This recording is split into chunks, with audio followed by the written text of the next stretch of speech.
So good evening. It's time for our May forecast.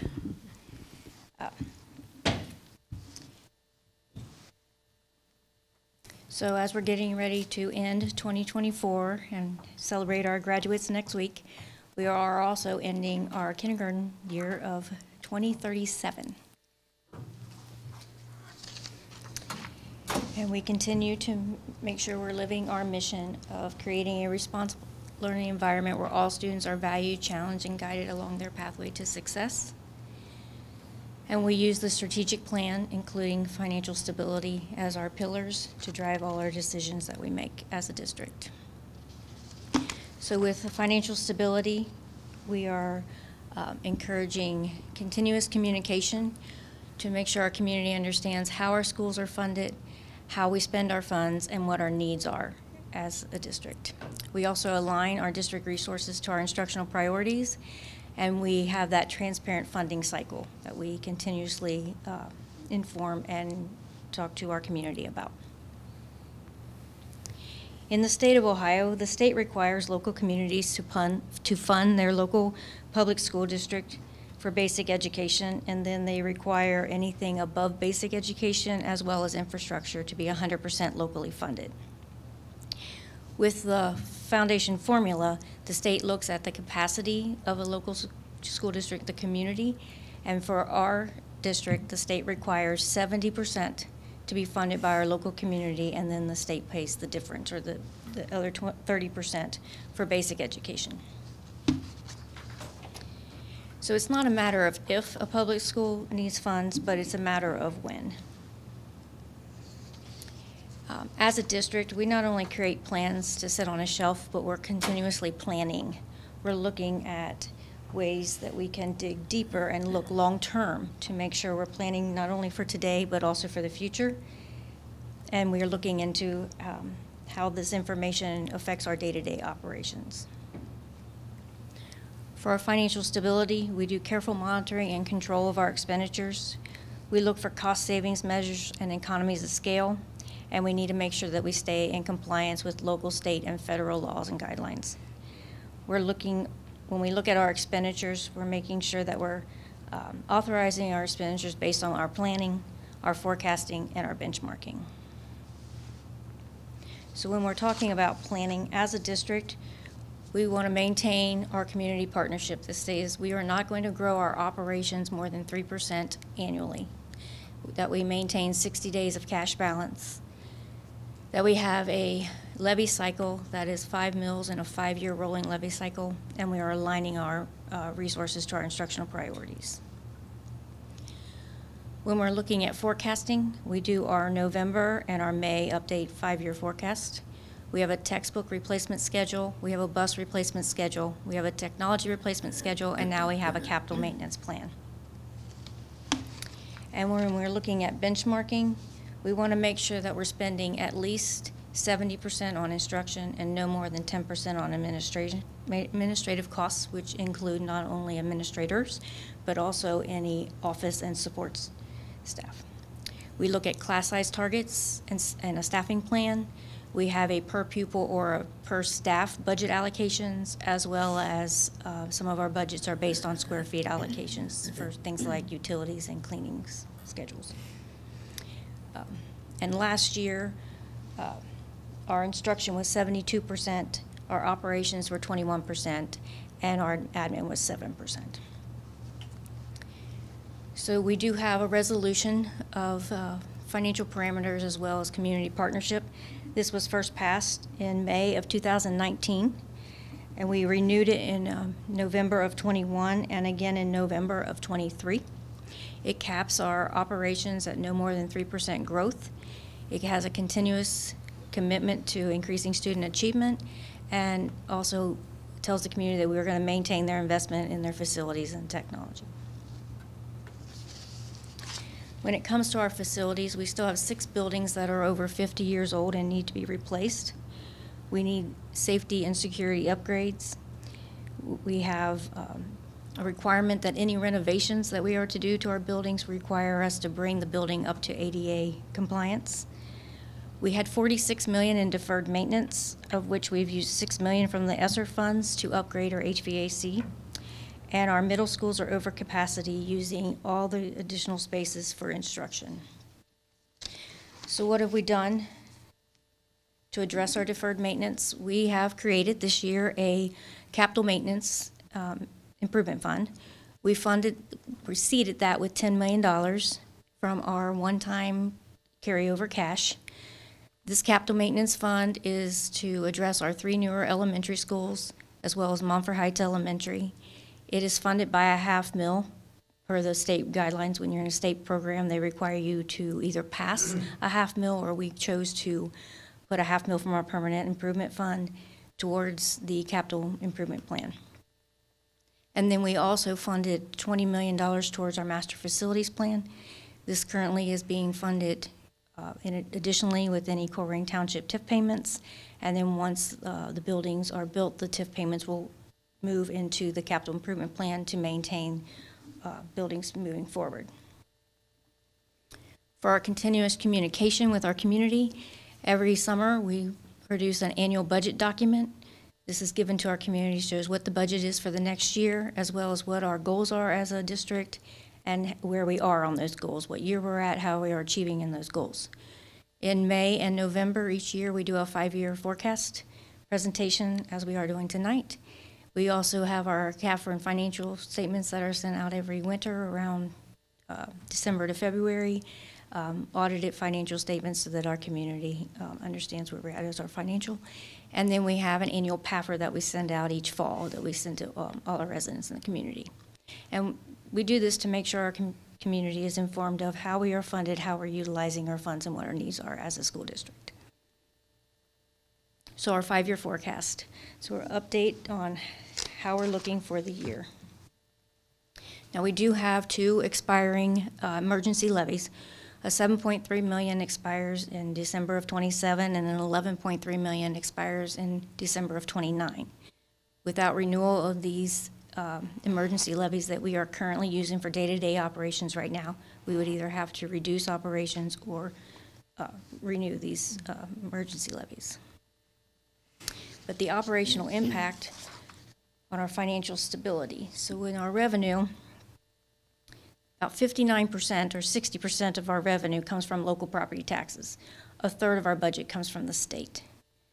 So we're not quite to that 70% that the state is requiring, which shows you that we're not fully funded for basic, but we stretch our dollars to achieve even the things that are above basic.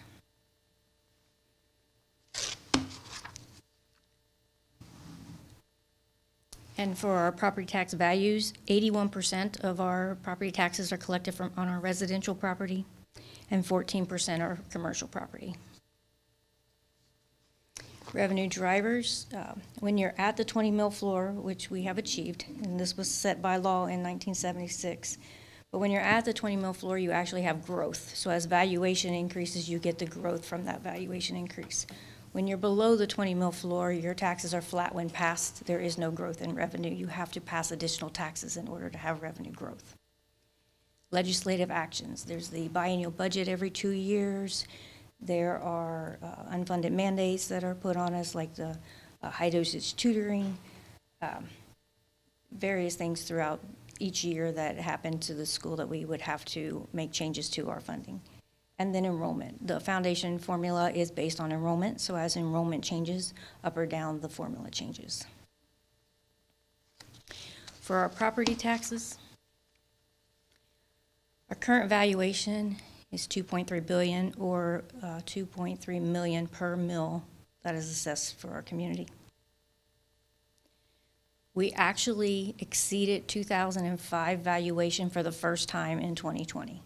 This was because of the Great Recession. In 2008, our property valuation decreased below 2005 values, and we were just finally climbed back up 2005 values by 2020. And then we know the 2023 reappraisal that just happened. Our next update is in 2026. It's every 3 years. It's either update to current sales or a revalue of all properties. So for our real estate taxes, We're currently at the 20 mil floor for residential. That rolled back from 21.95 with the new valuation increase. Our commercial is at 26.59, but the full voted is at 55.45. So that is what our community has passed for the district. As I said before, with the 20 mil floor, we do get growth. And we're currently collecting $56 million, or an additional 6% increase for this year. For personal property taxes, our valuation is at $84 million. This is collected at the full value of the 55 mils. We get about almost $4.5 million, and this had a 6% increase for this year. Personal property tax valuation depreciates over time, so when they do upgrades, that's when the valuation starts to increase. As far as our state funding goes, with the Fair School funding formula, it has a 6-year phase-in, and we're currently at 50% phase-in for the school funding formula. So right now, the state is funding $2,600 per student, and locally we're paying $5,400 per student. We're collecting about $26 million from the state, and that's a 12% increase from last year. That is because we went from a 33% funding to 50% funding, as well as they went from funding it at 2018 base costs to 2022 base cost. Our unrestricted revenue is required to be at 70%, but as our tax values go up, our state funding goes down. So we're currently funded at 32% state funding, and it is projected to go down to 17% by the end of the 5-year forecast. For restricted aid, we collect about $6 million in restricted aid, which is a 19% increase for this year. We get about $4 million from our DPIA, or economically disadvantaged, to help with poverty, safety, and mental and physical supports for our students. We have success and wellness funds. They're about $900,000. That is restricted for mental and physical supports. We have about $300,000 for gifted identification and services, as well as about $200,000 for our English language learners' identification and services.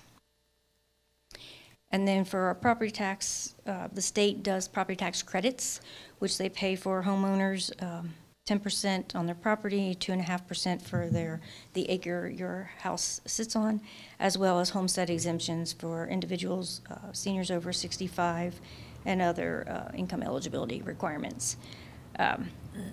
After 2013, the state eliminated tax credits, so these do not count on our 1 mil continuing levy was passed in 2015, as well as our emergency levy in 2019. We collect about $5.8 million a year from the state. And then on our other revenue sources, things like donations, tuition from other districts, interest, rental income, as well as our Green Township TIF and our Medicaid and E-rate prior year reimbursements, we get about $12 million a year in that. That's our revenue. And then when we look at our operations or our expenditure side, public entities have about 80% of their businesses salaries and benefits. We're coming in about 76%, so a little lower.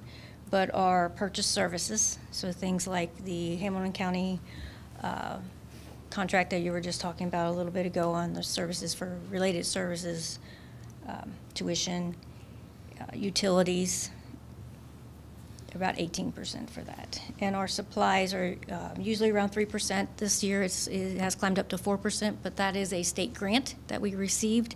We have to report it as revenue and expense, so it increases our expenditures as one time and it comes right back out. So to make change with supplies is difficult. It's 3% of our budget. Expense drivers are inflation, as we know, but we do have that 3% cap. So as costs go up, things that we're able to do scale back in order to maintain that 3% growth. Special education is a large driver in costs. As students are identified or even move in with needs, we have to meet those needs, and so those costs do continue to increase. And poverty, students in poverty have more needs than ours do, other students. So for our personnel services, we spend about $59 million, or about 57% of our operating budget. And the retirement and benefits on those wages are about $20 million, or about 19% of our budget. For our purchase services, our utilities are about $1.8 million. We do have a budget based on square feet, so it's about $1.40 per square foot that we allocate and then monitor and budget. Our special education programs and related services are about $10 million. This does not include our personnel for special education. These are all the related services and tuition in addition to our personnel, and that has increased 24% this year. We have repairs, we have professional services such as legal and security, which we did increase our security services this year.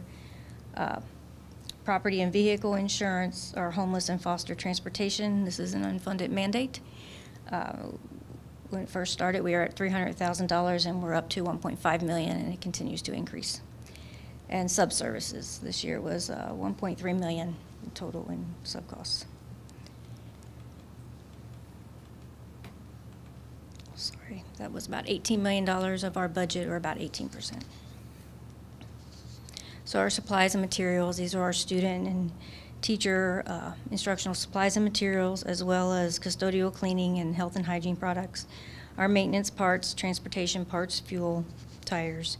It's about $3.6 million, or 4% of our operating budget, and again, typically it's about 3%. We got the additional grant from the state.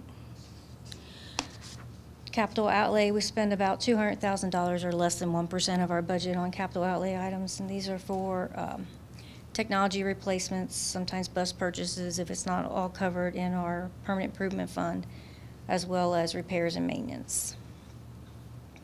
Most of our repairs and maintenance are paid out of our PI fund, which is also where our capital maintenance fund is for our 3 elementaries and Montford Heights Elementary.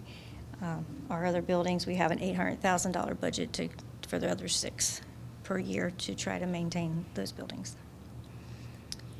For our other expenditures, auditor and treasurer fees increased as property taxes increased. So the county collects, sends the bills out and collects property taxes in order to send to the school. So they collect a fee on that, and as the amount they collect increases, so does the fee. We have our annual financial and compliance audit, as well as awards and memberships. We spend about $1.4 million, or about 2% of our operating budget, and the majority of that, about 1.2, is from the county, their fee. Our other financing uses, this is our transfers and advances out. We do our transportation transfer for athletic programs in January each year of $60,000. We have our board service fund that we do in January also is $20,000, and student fee waivers. So if a student qualifies for a student fee waiver, our general fund has to then pay that into the school fee fund.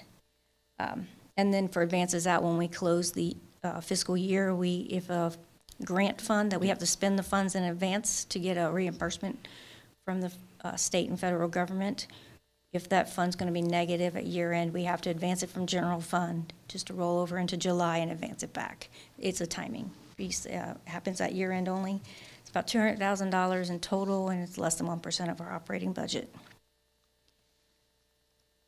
Things that have changed since 2019, and like, why are we talking about this again? But I think it's important to remember where the one-time transfers came from this year, since we were able to transfer $30 million of one-time cash balance. In 2019, when we passed our last emergency levy, we promised the community we would reduce our operations by $2.6 million, so we did that. The pandemic shut us down in March, so we had savings from March to June from being shut down. Since the pandemic, we've had issues with trying to hire. There have been staffing shortages, so we've had some unfilled positions as well as turnover, which has given us cash balance savings, but also caused several of our staff members to be doing double duty because we haven't been able to fill all our positions. The ESSER funding, the federal pandemic relief funding, we were able to shift some positions as well as replace our HVAC. So by shifting those positions, we were able to save some cash balance. The new state funding formula, interest rates, as interest rates rose, we were able to get more interest revenue. and then property valuations change, so that increases revenue.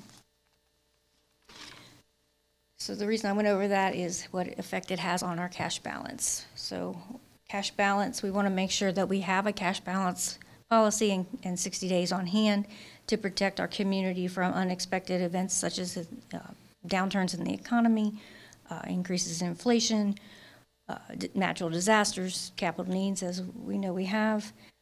It also lets us have investment income. By having funds to invest, we can take advantage of the increased interest rates and bond ratings. The bond rating companies look at your cash balance as well as enrollment and your community in order to give us a credit rating. We continue to maintain our AA2 bond rating, which allows our community to save in interest payments when we borrow funds on bonds. So our unreserved cash balance, we have a 5-year, $5 million rolling operating levy cycle, and we maintain 60 days cash balance. So we have been able to stay within our 3% operating cap for all 5 years of the 5-year forecast, and also maintain the 60 days cash balance. And then we were able this year to transfer one-time transfers of $10 million to seed our capital maintenance plan, as well as $20 million to assist our community with our master facilities plan. So when we look at our operations cycle, the blue line is revenue, the red line is expenditures, the green line is cash, and the black line is our cash balance, our cash policy. So the $94 million was where we were in 2019 when we asked for our last levy. The 105 is where we're at current year, and the 118 is where we're projected to be in 2028. The $26 million in cash balance was where we were in 2019. The dip that's happened this year is the $30 million in transfers that we were able to do. The $29 million on the green side is our cash balance in 2028, as well as the $29 million in our cash balance policies. So we're staying within our 60 days cash balance through the 5-year forecast. However, we do start deficit spending in 2028. So we have been able to postpone a levy in a 3-year levy that we told the community in 2019 that we would need, from a 3-year levy to an 8-year levy. But we're looking at, we need additional funds starting in 2028, as well as we have an expiring emergency levy. So the top line, the $290,000 is if we maintain our emergency levy, and then it's $3 million if we do not maintain our emergency levy. The reason it's $3 million, not $7 million, is because of fiscal year, we get half of a year. Taxes start in January, so we would not get the January through June payment, but then the next year we would be short $7.3 million, plus an additional operating deficit. Now that's 5 years out. We continue to look for efficiencies and continue to try to push it out if we can, but the renewals of the 2 emergency levies will impact day-to-day operations. So as we were talking, we have 2 emergency levies that are expiring pretty much within this 5-year forecast. One's just right outside. Without renewal of these 2 emergency levies, as well as additional funding, we would have to reduce operations by 25% of our day-to-day operations for the district. When we look at revenue and expenditures over time, as well as our cash balance, the current year expenses pop up due to those one-time transfers, which I took out of the previous slide so that we could see apples to apples. But this shows those one-time transfers, and then you can see over time as expenditures grow compared to revenue that stays flat, or now that we're at the 20 mil floor, a growth once every 3 years. We currently are looking at needing additional revenue in 2028, as well as we have 2 renewals that we need to be thinking about, either renewing or reducing operations. So in order to maintain our financial stability, we want to create a strong foundation of financial stability that ensures an optimal learning environment for all of our students. And we're always looking at increasing student achievement, allocating our resources to our instructional priorities, and maintaining operational efficiency. And without all 3 of those working together, we're not going to be a successful district. So as we talked, in 2019, we told the community we would be back in 3 years, and we have now projected to extend that out to 8 years, and hopefully a little further. But again, it's not a matter of if a school district's going to need additional funds, it's a matter of when. And so as we're congratulating our class of 2024 next week, our students that are leaving us now will not only have different jobs like 2 to 6 in their lifetime, they'll have 5 to 7 different careers in their lifetime. So when we look at our competencies and the skills that we're making sure our students have when they leave us, we want to make sure that they can be adaptable so that as their career choices change, they can change with them. So any questions? Amy, I thought Ohio had phased out the personal property tax. It's on utilities. They phased out the personal property tax on equipment, Okay. but it's still on the utility lines and things. Meaning like, an example utility like your furnace or? No, like your electric lines and poles. Oh, there's a and tax on, oh, okay. That's why they depreciate over time, and if they upgrade a pump station for a gas line, Okay. that increases the value. So it was a partial removal of the personal property tax and, It's a full removal of the equipment when Okay. they would tax companies on their personal property and equipment tax. Okay. That is all gone. okay, all right, thank you. I just thank you for putting that together and congratulate you on keeping the 3% is such a huge thing with the community, I think, to keeping that promise.